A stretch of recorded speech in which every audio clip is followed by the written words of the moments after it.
देख रहे हैं देश प्रदेश खबर। बने रहें हमारे साथ।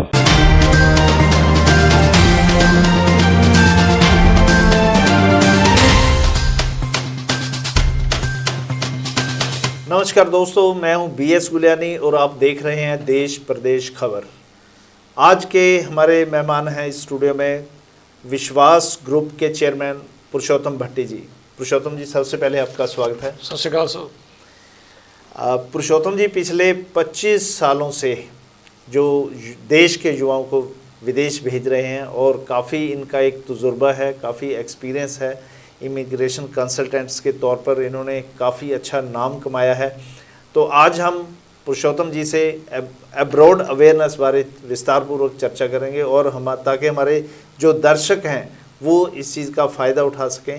पुरुषोत्तम जी, बहुत बहुत धन्यवाद आपका हमारे स्टूडियो में पहुंचने के लिए। और आज हम सर चर्चा करेंगे, काफ़ी जो पेरेंट्स हैं वो अपने बच्चों को विदेश भेजना चाहते हैं, वहाँ पे अच्छी स्टडी करवाना चाहते हैं। तो किस तरह से जो पेरेंट्स हैं वो इस बारे में अवेयर हों कि उनका जो स्टूडेंट, उनका जो बच्चा है, उनका बेटा है, उसका जो फ्यूचर है वो बढ़िया तरीके से बन पाए विदेश जाकर। जी धन्यवाद गुलियानी जी। पहले तो आपका बहुत बहुत शुक्रिया मैं करना चाहूँगा कि आपने हमें मौका दिया कि अपनी बात हम लोगों के बीच में रख सकें। और ख़ास तौर से जो टॉपिक आज का आपने लिया है जी कि पेरेंट्स की अवेयरनेस का, वो जो पेरेंट्स की अवेयरनेस का प्रोग्राम है वो बहुत ही ज़रूरी है। क्योंकि आमतौर से विदेश जाने के मामले में या विदेश भेजने के मामले में दिन रात हम लोग पढ़ते हैं, आजकल अखबारों में, टीवी पे, हर जगह कहीं ना कुछ जो भी गलत हो रहा है उसके बारे में खबर आती है।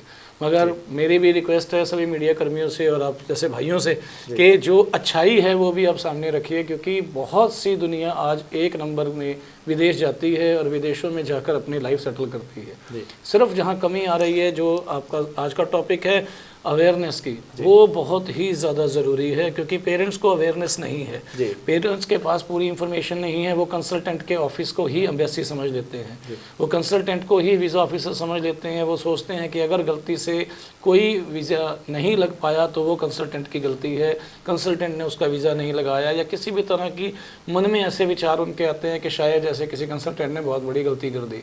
मगर मैं सभी को अवेयरनेस के पॉइंट ऑफ व्यू से यही बताना चाहूँगा कि हमारा जो प्रोफेशन है, जो स्टडी वीज़ा कंसल्टेंट्स हैं सभी भाई, वो हमारे सभी भाई बच्चों को बाहर भेजने की जो कोशिश करते हैं, उनके पास अथॉरिटीज़ हैं, उन्हें कॉलेज यूनिवर्सिटीज़ ने अपॉइंट किया है, उनकी एजुकेशन, उनकी क्वालिफिकेशंस देखते हुए कि वो लोगों को अच्छी तरह से गाइड कर सकते हैं। अच्छे कॉलेजेस के लिए, कोर्सेज़ के लिए, इंस्टीट्यूट्स के लिए कौन से बच्चा कितनी फ़ीड अफोर्ड कर सकता है, किस बच्चे का एजुकेशन लेवल क्या है, उसके लिए कौन सा कोर्स फॉरेन में जाने के लिए सूटेबल है, ये सारी बातें एक कंसल्टेंट बताता है।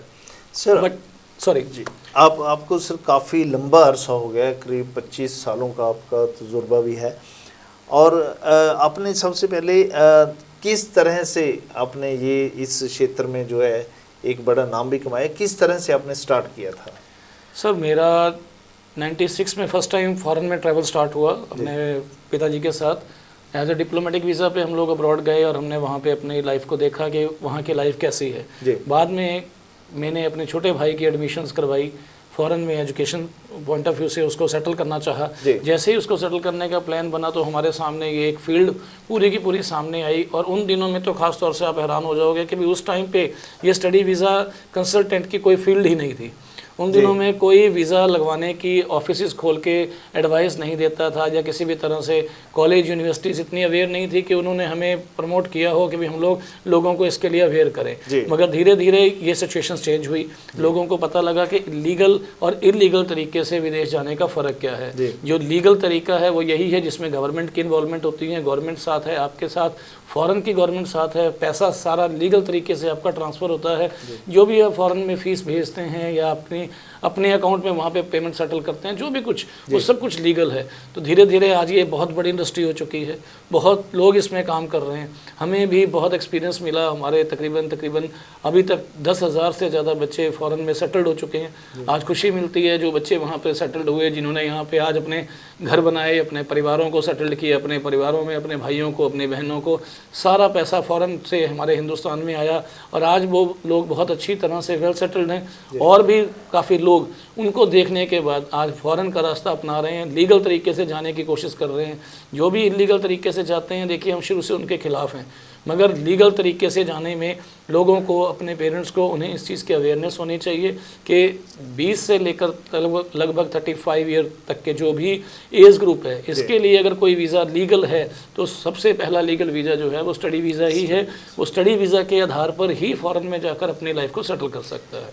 पुरुषोत्तम जी, स्टूडेंट वीज़ा ले रहे हैं, जो स्टूडेंट्स वीज़ा ले चुके हैं वो ट्रैवल नहीं कर पा रहे, ऑनलाइन क्लासेस यहीं बैठ के ले रहे हैं, तो क्या रीज़न है या किस तरह से वो सक्सेस हो पाएंगे? सर, ये एक बहुत ही इम्पोर्टेंट टॉपिक है आज के लिए, आप लोगों के लिए, कि ऑनलाइन क्लासेस क्या हैं। और जो ये लगातार हम लोग देख रहे हैं कि कनाडा का वीज़ा आ गया, आज ऑस्ट्रेलिया का वीज़ा आ गया, अभी ये जो वीज़ा इशू हो रहे हैं कि वहाँ की गवर्नमेंट की पॉलिसीज़ के अकॉर्डिंगली ही हो रहे हैं। इसके अंदर एक आपको वीज़ा की वैलिडिटी लिखी हुई है कि वीज़ा आपका कब तक वैलिड है। मगर कनाडा में जैसे कुछ प्रोग्राम चेंज किया उन्होंने, AIP के नाम से एक एक्सेप्टेंस लेटर है, अप्रूवल लेटर है कि आपका वीज़ा अप्रूव्ड हो गया है, मगर आपको ऑनलाइन क्लासेस शुरू करनी पड़ेंगी। जैसे जैसे आप ऑनलाइन क्लासेस लगाएंगे, उस सेमेस्टर को क्लियर करेंगे, बाद में जो भी सिचुएशंस अभी एम्बेसीज़ की खुलने की बनती है, VFS ऑफिस खुलेंगे, एक लेटर आएगी, बच्चे जाकर वहाँ पे अपना फॉर्मेलिटी के लिए सभी डॉक्यूमेंटेशंस कंप्लीट करेंगे, सारी फॉर्मेलिटीज़ कंप्लीट करेंगे, फिर वीज़ा लगेगा। मगर उसमें भी हम ये 100% गारंटी नहीं दे सकते कि वहाँ पर वीज़ा आपका AIP के बाद लगेगा। वो सिर्फ लीगल स्टूडेंट्स जो लीगल हैं, जो जेन्युइन पढ़ना चाहते हैं, ऑनलाइन क्लासेस लगा रहे हैं। मगर इसमें एक छोटी सी प्रॉब्लम आ रही है। प्रॉब्लम क्या है कि हमारा जो बच्चा है, विद्यार्थी है, वो फ़ॉरेन में पढ़ाई के साथ साथ कमाई करने जाता है, वो वहाँ पे किसी न किसी तरह से अपने सोर्स ऑफ इनकम बनाना चाहता है। वो बच्चा फ़िलहाल कोरोना की वजह से या जो भी अभी रूल पॉलिसीज़ चल रही हैं उसकी वजह से वो नहीं कमा पा रहा। तो हमारी तो रिक्वेस्ट है सभी कंसल्टेंट भाइयों से भी, यूनिवर्सिटियों से भी, कॉलेजेस से भी, कि मैक्सिमम से मैक्सिमम स्कॉलरशिप बच्चों को ऑफ़र की जाए, ताकि बच्चे जो वहाँ पर जाके कमाई करने का साधन था वो जब बंद है तो एजुकेशन की ऑनलाइन क्लासेस की जो सेमेस्टर की फ़ीस है वो कम से कम ली जाए, ताकि बच्चा ऑनलाइन क्लासेस लगा सके और अपना फ्यूचर फ़ॉरेन में बना सके। जी, पुरुषोत्तम जी, काफ़ी पेरेंट्स हैं जिनको बिल्कुल जो अवेयर नहीं है कि उन्होंने अपने बच्चे को कहाँ भेजना है, किस कंट्री में भेजना है। हालांकि जो बच्चा है वो अपने सोर्सेज लगाकर पता कर लेता है कि मैंने फ़लाँ कंट्री में जाना है, फ़लाँ यूनिवर्सिटी में जाना है, तो पेरेंट्स को किस तरह से, कैसे अवेयरनेस मिलेगी? देखिए सर, सबसे पहले तो हमारे पेरेंट्स आज के समय में आप भी जानते हैं कि हम लोग एक चीज़ प्लान करते थे शुरू से, जब बच्चे पैदा होता था, कि इसको अच्छा डॉक्टर बनाएंगे, इंजीनियर बनाएंगे, या बड़े से बड़ा कुछ भी हम लोग उसके लिए सोचते थे। मगर धीरे धीरे लोगों में अवेयरनेस आनी शुरू हुई। बच्चा जिस चीज़ में इंटरेस्टेड है, आजकल पेरेंट्स बच्चे को वही चीज़ करवाना चाहते हैं। अगर कोई स्पोर्ट्स एक्टिविटीज़ में है तो उसको स्पोर्ट्स में डाल रहे हैं, अगर कोई एजुकेटेड बच्चा है, खास अच्छी एजुकेशन हासिल करना चाहता है तो उसको एजुकेशन की फील्ड में डाल रहे हैं। इसी तरह से हमारे सामने ये पहलू आ जाता है कि बच्चा हिंदुस्तान में पढ़े या फॉरेन में पढ़े, खर्चा तकरीबन मेरे हिसाब से दोनों कंट्रियों का एक बराबर ही है। क्योंकि हिंदुस्तान में जो खर्च होता है वो तकरीबन हम नहीं काउंट करते, लेकिन 3 साल की अगर एजुकेशन, ग्रेजुएशन कोर्सेज करते हैं या मास्टर करते हैं 2 साल, और 5 साल की एजुकेशन में हिंदुस्तान का बच्चा आमतौर से किसी भी तरह की इनकम नहीं कमा पाता। जबकि फ़ॉरेन में जैसे ही बच्चा जाता है, पहले साल का खर्चा ज़रूर मानता हूँ कि थोड़ा ज़्यादा लगता है इंडियन एजुकेशन के अकॉर्डिंगली, मगर फ़ॉरेन में जाते ही वो फर्स्ट मंथ से ही एक इनकम सोर्स का हकदार बन जाता है, एक अच्छी इनकम अपनी अर्न करनी शुरू कर देता है। पैसे की वैल्यू का, पेरेंट्स की वैल्यू का उसको समझ में आना शुरू हो जाता है। उसके जो 4 साल के बाद, 5 साल के बाद हिंदुस्तान में उसे समझ में आना था, वो उससे पहले ही महीने फ़ॉरेन में पहुँचने के बाद समझ में आ जाता है और अपनी लाइफ की वैल्यू समझता है, और वो एक अच्छा बच्चा, एक अच्छा माँ बाप के लिए काबिल बच्चा बन पाता है। इसलिए आज के समय में जो भी लोग फ़ॉरेन जाना चाहते हैं या पेरेंट्स भेजना चाहते हैं, उन्हें सबसे पहले ये देखना होगा अपना बजट। आपका बजट क्या है? आमतौर से हमने आज तक जितने भी लोगों से कंसल्टिंग किया है, डिस्कस किया है, तो वो लोग हमेशा एक प्रॉब्लम में आ जाते हैं कि उनके पास, पेरेंट्स के पास पैसा नहीं है, मगर भेड़ चाल की वजह से उनको कंट्री भी बड़ा ही चाहिए। उन्हें कनाडा चाहिए, उन्हें ऑस्ट्रेलिया चाहिए, उन्हें न्यूजीलैंड चाहिए, पैसा नहीं है, चाहिए वही कंट्री, तो फिर कैसे पॉसिबल होगा? वो पॉसिबिलिटीज़ बनती हैं कर्जा लेकर। आमतौर से लोग विद्यार्थी जो हैं या उनके पेरेंट्स हैं वो कर्ज ले लेकर बच्चों को विदेश भेजते हैं, मगर मैं उन चीज़ों के शुरू से टोटली खिलाफ हूँ कि कभी भी कर्ज लेके विदेश ना जाएं, क्योंकि अगर आप कर्जा लेंगे और गलती से बच्चे को वहाँ जाके एकदम से कोई सोर्स ऑफ इनकम उसका नहीं बना तो आपका पैसा कैसे उतरेगा? दूसरी चीज़ कि यदि किसी वजह से भी बच्चे का वीज़ा नहीं लगा, क्योंकि बहुत से बच्चे आज के समय में वीज़ा से महरूम रह जाते हैं, क्योंकि डिमांड और सप्लाई का बिजनेस है। आज यूनिवर्सिटी कॉलेजेस हमसे 100 बच्चे मांगते हैं, हमारे यहाँ से 1000 एप्लीकेशन लगती है। जब वो 1000 एप्लीकेशन लग रही है तो आप इस चीज़ को समझिए कि 900 तो उसमें से वीज़ा रिजेक्शन होंगी। और जब वो वीज़ा रिजेक्शन होगी वो कोई भी कंसल्टेंट की वजह से नहीं होती, कंसल्टेंट नहीं चाहता कि वीज़ा रिजेक्शन हो, मगर पेरेंट्स को इस चीज़ का समझना पड़ेगा कि रिस्क लेने की बात है, चांस लेने की बात है। जब वो चांस लेगा तो कहीं ना कहीं उसका नुकसान भी हो सकता है। अगर वो लीगल तरीके से पेमेंट ट्रांसफ़र करता है और लीगल सारे एक्सपेंडिचर करता है तो उसका अगर वीज़ा नहीं लगता तो कुछ ना कुछ 10-20-50 हज़ार रुपये का नुकसान भी होता है। वो एक तरह से आप लगा लीजिए जैसे हिंदुस्तान में बच्चे आज के समय में एंट्रेंस टेस्ट की तैयारी करते हैं, एंट्रेंस टेस्ट देते हैं और एंड में क्या होता है कि एंट्रेंस टेस्ट में सभी बच्चे पास तो नहीं होते, सभी बच्चे MBBS का क्लियर नहीं कर पाते, सभी बच्चे आज की डेट में इंजीनियरिंग नहीं कर पाते। उसी प्रकार से फ़ॉरेन में भी कुछ बच्चे गलती से रह जाते हैं, मगर सभी बच्चों के लिए मैं गारंटी दे सकता हूँ कि कोई भी कंट्री से रिफ्यूज़ हुआ बच्चा दोबारा उसी कंट्री में वीज़ा लेना चाहे तो ले सकता है या किसी और कंट्री को चॉइस कर सकता है, मगर उसे ये चीज़ क्लियर सोचनी होगी, समझनी होगी कि उसका बजट क्या है। अगर पेरेंट्स कर्जे के बोझ में ना दबें, थोड़े एक्सपेंडिचर के अंदर कोई और कंट्री का चॉइस कर लें। यूरोप की बहुत सी कंट्रीज़ हैं, आज मैं आपको बताना चाहूँगा कि 2 लाख रुपए से स्टार्ट हो जाता है एजुकेशन वीज़ा। इसमें लगभग 2 लाख रुपये से हम लोग अच्छी कंट्रियों में बच्चे को ट्रांसफ़र कर सकते हैं। 1 ईयर के लिए फ़ीस ट्रांसफ़र हो जाती है, लीगल तरीके से बच्चे का वीज़ा लगता है, फ्यूचर बनाने का उसको मौका मिलता है। अब बात वही है कि अगर यूरोप जाना है तो 5 से 6 लाख रुपए लगता है। इसी प्रकार से अलग अलग कंट्रियों के अलग अलग बजट है, डिपेंड आप पे करता है कि आप क्या चॉइस करना चाहते हैं। पड़ोसी को मत देखिए, ना किसी और रिश्तेदारों को देखिए, सिर्फ देखिए अपना बजट, ताकि आपका बच्चा फ्री माइंड होकर उस कंट्री में सेटल्ड हो सके और साथ साथ पेरेंट्स भी फ्री माइंड रह सकें ताकि वो कर्ज के बोझ तले ना दबे। बिल्कुल जी पुरुषोत्तम जी, एक आपकी इंडस्ट्री में बहुत बड़ा फंडा है कि सारे पैसे बाद में और आप विदेश जाएं वीज़ा लगने के बाद। बिल्कुल, देखिए मैं हर मार्केटिंग की एक स्ट्रेटजी है हर एक बिजनेस में। हमारी इंडस्ट्री में भी आज के समय में लोगों ने एक नया फार्मूला अपनाया है कि सारे पैसे वीज़ा लगने के बाद। उसकी वजह भी पेरेंट्स की अवेयरनेस है। आमतौर से जो मैं ये कहूँगा कि पेरेंट्स बैकवर्ड एरिया से बिलोंग करते हैं या विलेज एरिया से बिलोंग करते हैं, उन बच्चों के अंदर एक कम दिक्कत आती है पेरेंट्स की कि वो रिस्क नहीं लेना चाहते। वो लोग कहते हैं कि सारे पैसे आप ही लगाइए, अगर वीज़ा लग गया तो हम आपको पैसे देंगे, अगर वीज़ा नहीं लग गया तो नहीं देंगे। वो कॉलेज की फ़ीस को समझना नहीं चाहते, वो हो रहे एक्सपेंडिचर को समझना नहीं चाहते, एम्बेसी की फ़ीस को समझना नहीं चाहते, मेडिकल के एक्सपेंडिचर को समझना नहीं चाहते। वो एक जिसको हम देसी भाषा में पंजाबी में कहते हैं कि दड़े की तरह से फिक्स कर लेते हैं कि इसका अमाउंट कर दें। अब ये चीज़ शुरू हुई पैकेजेस के तौर पे कि जैसे पैकेजेस फिक्स हो गए कि भैया अगर आपका हो गया तो हम इतना लेंगे, नहीं। आप छोटी सी चीज़ दिमाग में रखिए कि अगर कोई आप पे इन्वेस्टमेंट कर रहा है तो वो उसका कहीं ना कहीं उस एक्सपेंडिचर को कवर भी करेगा, उसका प्रॉफिट मार्जिन बढ़ेगा, आपका उसमें नुकसान होगा। अगर आपने पैसा वीज़ा लगने के बाद देना है या वीज़ा लगने से पहले देना है, दोनों चीज़ों में कोई फ़र्क नहीं है, 1 महीने का भी से ज़्यादा समय का फ़र्क नहीं पड़ता। अगर आपके पास पैसा है तभी आप फ़ॉरेन बच्चे को भेज रहे हैं, अगर आप वीज़ा लगने के बाद पैसा देते हैं तो आपको बड़ी रकम देनी पड़ती है। जबकि अब अगर लीगल तरीके से ट्रांसफ़र करना चाहते हैं पैसा तो आप लीगल तरीके से पैसा ट्रांसफ़र कीजिए, कॉलेज में ट्रांसफ़र कीजिए, यूनिवर्सिटीज़ में ट्रांसफ़र कीजिए। लीगल सारा सिस्टम है आज के समय में, आप उसको अडॉप्ट कीजिए। थोड़ा सा रिस्क लेने की बात है। मैं फ़ीस आफ्टर वीज़ा वाली पॉलिसी पे बिलीव नहीं करता, क्योंकि उसमें सबसे बड़ी दिक्कत यही आती है कि सक्सेस कम होती है। क्योंकि अगर मैं एक कंसल्टेंट हूँ और मैं कितने लोगों की फ़ीस अपनी जेब से जमा करा पाऊँगा। हर महीने अगर मैं 100 एप्लीकेशन लगाता हूँ तो 100 बच्चों के पैसे मैं कैसे ट्रांसफ़र कर सकता हूँ, मेरे लिए बड़ा सवाल है। मेरे पास पॉसिबिलिटीज़ नहीं है, ना मैं ऐसा चाहता हूँ कि भाई जिसकी पेमेंट है वो ना फ़ॉरेन के लिए ट्राई करे। और पेरेंट्स को समझना चाहिए कि कोई भी किसी की फ़ीस नहीं जमा कराता, किसी ना किसी तरीके से एडजस्टमेंट करने की कोशिश होती है। उस एडजस्टमेंट में कुछ सक्सेस होते हैं, कुछ अनसक्सेस होते हैं, मगर उस एडजस्टमेंट में आपको डॉक्यूमेंटेशन नहीं दिखाए जाते, आपको फाइल नहीं बताई जाती, आपको समझाया नहीं जाता कि आपका टोटल एक्सपेंडिचर कितना है।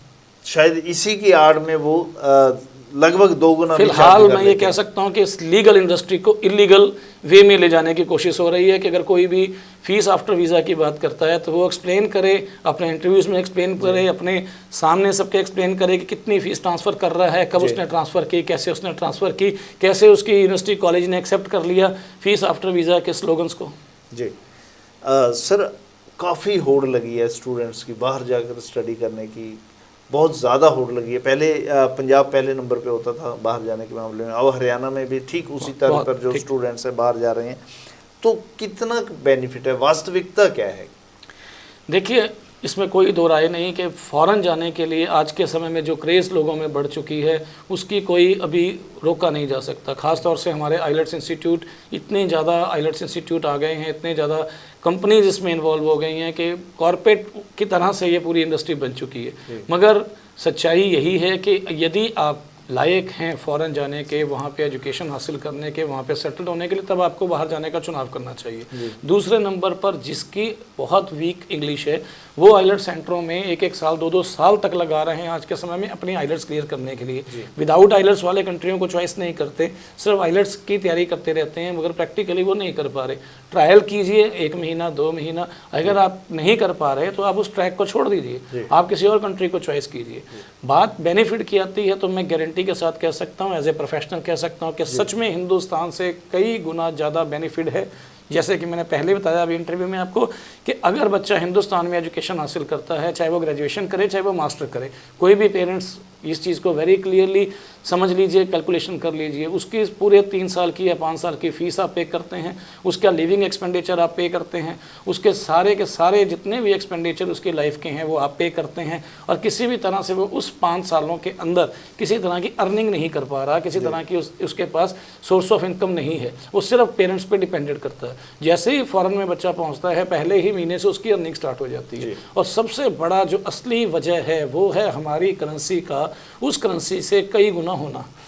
आज अगर आप इंग्लैंड चले जाते हैं, यूके जाते हैं, तो 100 रुपये की वहाँ पे 1 पाउंड की वैल्यू है। अगर बच्चा वहाँ पे छोटा मोटा काम करके पॉकेट मनी के पॉइंट ऑफ व्यू से काम करता है, लीगल है 20 आवर्स ए वीक, उसमें भी अगर वो काम करता है तो उसको अगर 1000 पाउंड वहाँ के कमाता है तो उसके हिंदुस्तान में 1 लाख रुपये बन जाता है। वही बच्चा यूएसए में जाकर $1000 कमाता है तो 75,000 रुपये बन जाता है। अगर वही बच्चा आपका कनाडा में मान लीजिए 1000 या 2000 कमाता है तो इंटू 58 उसका बन जाता है। जब करेंसी वैल्यू इतनी बड़ी है, बच्चा पेट काट के अपनी लाइफ जीता है, वहाँ के खर्चे कंट्रोल करता है, एक साथ अकोमोडेशन शेयर करता है, उसके साथ धीरे धीरे एक इनकम का सोर्स बना लेता है।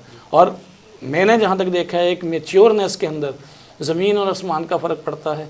फ़ॉरेन की लाइफ के अंदर बहुत सबसे बड़ी बात जो आज के समय में एक वर्ड आज यूज़ करूँगा आपके इंटरव्यू पहली बार कि वल्गैरिटी जो हमारे यहाँ पे बच्चों के मन में है, दिमाग में है, जिसकी वजह से आज के डेट में हमारी बच्चियाँ इनसिक्योर हैं, परेशान हैं, वो सिर्फ़ और सिर्फ हमारे हिंदुस्तान में बहुत ज़्यादा है, फ़ॉरेन में बहुत कम देखने को मिलती है, क्योंकि वहाँ पे ओपननेस है, वहाँ पे हर चीज़ जो बच्चे को जाके साफ साफ दिखती है, साफ साफ समझ में आती है। तो वो लोग कहीं ना कहीं हिंदुस्तान आने के बाद भी किसी तरह की इस टाइप की वल्गैरिटी वाली लाइफ को नहीं जीते। साफ़ सुथरी एक समान जिसको हम कहते हैं, उनकी नज़रों में वहाँ की बच्चियाँ, वहाँ के बड़े, वहाँ के बुज़ुर्ग, सब लोगों को इक्वलेंट राइट्स हैं, इक्वलेंट लेवल पे उन्हें जीने का राइट है, तो उसी को समझते हैं।